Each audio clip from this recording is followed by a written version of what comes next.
Butter chicken gravy செய்யறதுக்கு chicken wash பண்ணி எடுத்துருக்குங்க. இப்போ வந்து கர்டு வந்து கொஞ்சம் சேர்த்துக்கிறேன். ஃப்ரெஷ்ஷாக அரைச்சி இஞ்சி பூண்டு பேஸ்ட்டு சேர்த்துக்கிறேன். ஒரு 1.5 ஸ்பூனுக்கு வந்து சேர்த்துக்கிறேன். சிக்கன் மசாலா வந்து பார்த்தீங்கன்னா ஒரு 1.5 ஸ்பூனுக்கு வந்து சேர்த்துக்கிறேன். அதுக்கப்புறம் காஷ்மீரி மிளகாய் பவுட்ரு ஒரு 1/2 டீஸ்பூன் கொஞ்சம் கூட, கொஞ்சமாக வந்து கல் உப்பு வந்து சேர்த்துட்டு மேக்னேட் பண்ணிட்டு அதுக்கப்புறம் நம்ம வந்து ரோஸ்ட் பண்ணணுங்க. ரோஸ்ட் பண்ணிட்டு தான் ரோஸ்ட் பண்ணணும். ஒரு 15 to 20 நிமிஷம் நல்லா மேக்னேட் ஆகட்டும்.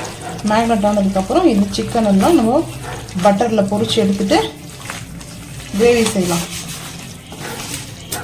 அப்புறம் கழிச்சு பார்க்கலாம். பட்டர் சிக்கனுக்கு வந்துட்டு இப்போ நான்ஸ்டிக் பேன் வச்சுருக்கேன். அடுப்பு ஆன் பண்ணி நான்ஸ்டிக் பேன் வச்சுருக்கேன். பட்டர் எடுத்துருக்கேன். பட்டர் நல்லா மெல்ட் ஆனதுமே பட்டர்லேயே நம்ம சிக்கனை வந்து பொரிச்சு எடுத்துக்கலாம். அதனால தான் பட்டர் கொஞ்சம் கூட எடுத்துருக்கேன்.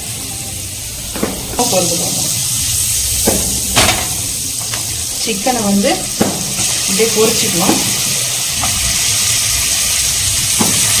நான்ஸ்டிக் பேன் எடுத்துக்கோங்க, அதுதான் கொஞ்சம் பெஸ்ட்டாக இருக்கும்.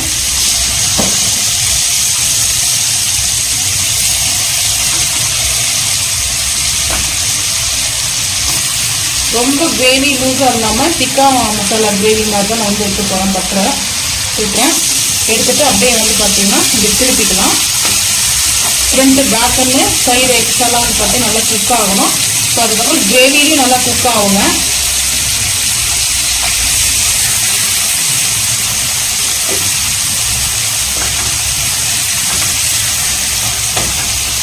நல்லா திருப்பியாச்சு. இது நல்லா குக் ஆகட்டும். குக் ஆனதுக்கப்புறம் எடுத்துக்கலாம். ஹை ஃப்ளேமில் தான் இருக்குது.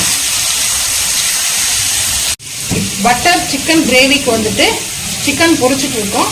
அதுக்கப்புறம் நம்மளுக்கு மசாலா அரைக்கிறதுக்கு வந்து பார்த்தீங்கன்னா அடுப்பு ஆன் பண்ணிட்டு ஸ்டாண்ட் வச்சுருக்கேன். ஹீட் ஆகிடுச்சு. பட்டர் வந்து சேர்த்துக்கிறேன் ஒரு பீஸு. அதுக்கப்புறம் கொஞ்சம் ஆயில் வந்து சேர்த்துக்கிறேங்க. கொஞ்சமாக ஆயில், 1 டீஸ்பூன் அளவுக்கு ஆயில் சேர்த்துக்கிறேன். சேர்த்தாச்சு. தக்காளி வெங்காயம் சாட்டேஜ் பண்ணுறதுக்காக ஹீட் ஆகிடுச்சு. நான் வந்து ஆனியனும் கிரீன் சில்லி சேர்த்துக்கிறேன்.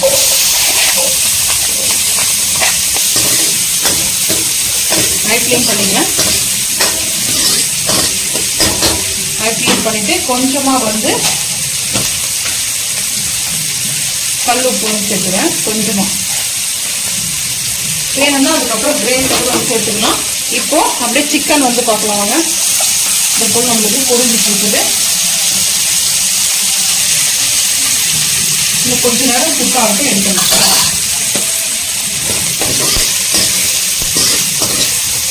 தக்காளி சேர்த்துக்கலாம். ஆனியன் வந்து குக் ஆகிடுச்சு. தக்காளி வதங்கும் போது கொஞ்சம் பாதாமும் முந்திரியும் ஆட் பண்ணிட்டு போகிறேன். பாதாமும் முந்திரியும் வந்து சேர்த்துக்கிறேன். 4 பீஸ் எடுத்துருக்கேன். 4 பாதாம் 4 முந்திரி. கிரேவிக்கு அந்த அளவுக்கு எடுத்துக்கோங்க. நல்லா வந்து வதங்கணும்.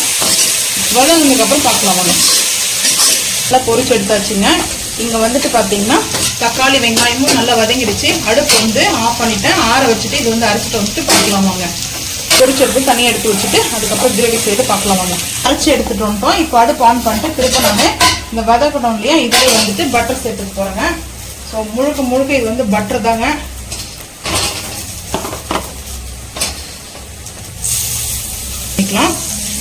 நான் வந்து இன்னைக்கு ஃப்ரெஷ்ஷாக வீட்லேயே அரைச்சேன். ஜோயா பிராண்ட் கிடையாது. ஸோ இதை வந்து சேர்த்துட்டேன். சேர்த்துட்டு பச்சை வாசனை பொருள் இதை நல்லா வதக்கலாம். ஒரு 2 நாள் மசாலா வதக்கலாம்னு பார்த்துக்கலாம். ஓன் கரம் மசாலா வந்து ஆட் பண்ணிக்கிறேன். அதில் சோம்பு கொஞ்சம் சேர்த்துருக்கேன். நான் வந்து ரோஸ்ட் சோம்பு எடுத்துருக்கேன். ஸோ அவ்வளோதாங்க. இப்போ நல்லா ரோஸ்ட் ஆகிடுச்சு. நம்ம இப்போ சிக்கனை வச்சுருக்கோம். அந்த சிக்கனை பொரிச்சு எடுத்தது பட்டரில் அப்படியே சேர்த்துக்கலாங்க. பொரிச்சு எடுத்து சிக்கனை ஸோ இப்போ நல்லா எடுத்துக்கலாம். ஸோ இப்போ வந்து பார்த்தீங்கன்னா நல்லா அந்த மசாலாவோட மிங்கிள் ஆகிடுச்சு. ஹை ஃப்ளேம் தான் இருக்குது. இப்போ சிம் பண்ணிவிட்டு நம்ம அரைச்சிட்டு வந்து மசாலா வந்து சேர்த்துக்கலாம். கொஞ்சமா அந்த மிக்ஸி ஜார்லேயே நான் தண்ணி சேர்த்துருக்குங்க. தண்ணி சேர்த்துட்டு அரைச்சி சேர்த்துட்டு இப்போ வந்து பார்த்தீங்கன்னா எல்லாம் இந்த திக்கா மசாலா தாங்க. மசாலா சூப்பராக இருக்கும். முழுசா இப்போ ரெடி ஆகட்டும். ரெடி ஆகணும் பார்த்துக்கலாம். ரெடி ஆகணும். ஸோ இந்த பட்டர்லாம் கொஞ்சம் சேர்த்துக்கிறது. அது கூட வந்து கொஞ்சமாக வந்து புதினா வந்து ஆட் பண்ணிக்கிறேன். அடுப்பு சிம் பண்ணிவிட்டு கொஞ்சமாக புதினா, கொத்தமல்லி வேணும்னா சேர்த்துக்கோங்க. நான் வந்து புதினா மட்டும் ஆட் பண்ணுறேன். ஃபைனல் வந்து கஸ்தூரி மேத்தி எப்பவும் போல. இப்போ பட்டர் இன்னொரு பீஸ் வந்து சேர்த்துக்கிறேங்க. ஃபைனலாக வந்துட்டு அது கூட நம்ம வந்து கஸ்தூரி மேத்தியும் வந்து சேர்க்கணும். இந்த பட்டர் நல்லா மெல்ட் ஆகணும். ஹை ஃப்ளேம் பண்ணிக்கலாம். நல்லா இந்த பட்டர் வந்து சிக்கன் கிரேவி வந்து பார்த்தீங்கன்னா திக்கா மசாலா பட்டர் சிக்கன் திக்கா மசாலா கிரேவி சூப்பராக இருக்குங்க. நீங்களும் ட்ரை பண்ணி பாருங்கள். அவ்வளோ அல்டிமேட்டாக இருக்கும். எப்பவும் போல் என்னோட பரோட்டு பட்டர் நான்கு சைடிஷாக வந்து கொடுக்கும்போது செம்ம டேஸ்ட்டு அல்டிமேட்டாக இருக்குங்க. வேறு மாதிரி இருக்கும். ஸோ நீங்களும் ஒன்ஸ் ட்ரை பண்ணி பாருங்கள். ஸோ இப்போ வந்து கஸ்தூரி மேத்தி வந்து சேர்த்துக்கலாங்க. ஃபைனல் சேர்த்தாச்சு.